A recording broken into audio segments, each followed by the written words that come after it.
హల్లెలూయా. ఇది నా వాక్యము. యోమ్ దెబిరీం 7వ తారీఖు 10వ నెల 2025 సంవత్సరం. మన దేవుడు మాట్లాడుతున్న చక్కటి అంశము ఆదికాండము 39వ అధ్యాయము 8వ వచనం. 8వ వచనంలో యోసేపు తన గురించి తన యజమానుని భార్యతో మాట్లాడుతున్న అంశం ఏంటంటే, ఈ ఇంటిలో నాకంటే పైవాడు ఎవడునూ లేడు. దేవుడు ఎక్కడ పెట్టాడమ్మా? యోసేపుని పట్టుకెళ్ళి యోసేపు అమ్మివేయబడ్డాడు. యాకోబు యొక్క 11వ సంతానమైన యోసేపుని అన్నదమ్ములు అమ్మేశారు. యోసేపుని అమ్మేశారు. యోసేపును బహుగా తన తండ్రి ప్రేమిస్తున్నాడని అసూయపడి ఈర్షపడి యోసేపుని అమ్మి వేసినప్పుడు యోసేపు ఏ ఇంటిలో అయితే పనివాడు కింద వెళ్ళాడో, పని చెయ్యడానికి వెళ్ళాడో, అక్కడికి వెళ్ళిన తర్వాత యోసేపుని దేవుడు దీవించి ఆ ఇంటి యజమానుని చేత యోసేపుని హెచ్చించినప్పుడు యోసేపు కన్నా పైవాడు ఎవడు లేడట.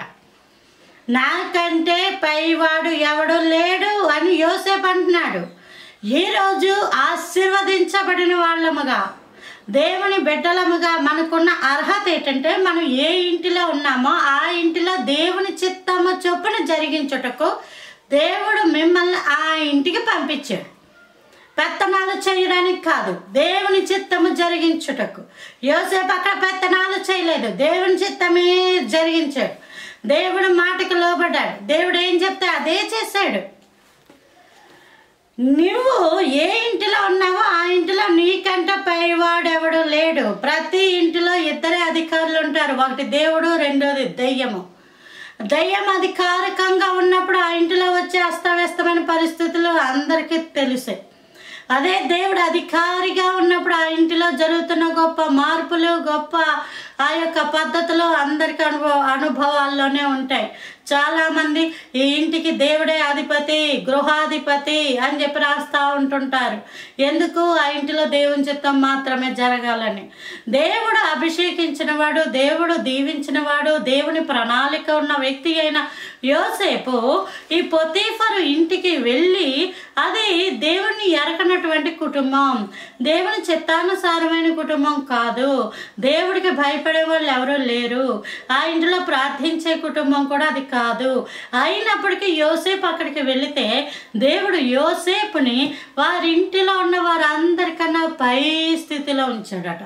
ఈరోజు నీవున్న వ్యాపారంలో, ఈరోజు నువ్వు చేస్తున్న ఉద్యోగంలో, ఈరోజు నువ్వు వెళ్తున్న క్లాసులో, కాలేజీలో దేవుడు నిన్ను ఉన్నతముగా ఉంచాలని ఆశపడతాడు. అందుకే అంటాడు, నా తలంపులు మీ తలంపుల వంటివి కావు. మనం ఏ విధంగానూ గొప్పవారం అవ్వలేము. అది మన వల్ల కాదు. దేవుని ఉచితమైన కృప వలన మాత్రమే గొప్ప వాళ్ళం అవుతాం. దేవుని ఉచితమైన కృప వలన మాత్రమే అధికారులం అవుతాం. దేవుని ఉచితమైన కృప వలన మాత్రమే దేవుని చిత్తము జరిగించే వారముగా ఉంటాం. అయితే నువ్వు ఏ ఇంట్లో ఉన్నావో ఆ ఇంట్లో దేవునికి భయపడి, దేవాని చిత్తము ఈ ఇంటిలో, ఈ గృహములో జరుగును గాక అని ప్రార్థించినప్పుడు ఆ కుటుంబాలలో దేవుని చిత్తము జరుగుతుంది. అట్టి కృప దేవుడు మనందరికీ అనుగ్రహించును గాక. Praise the Lord. ఆమేన్.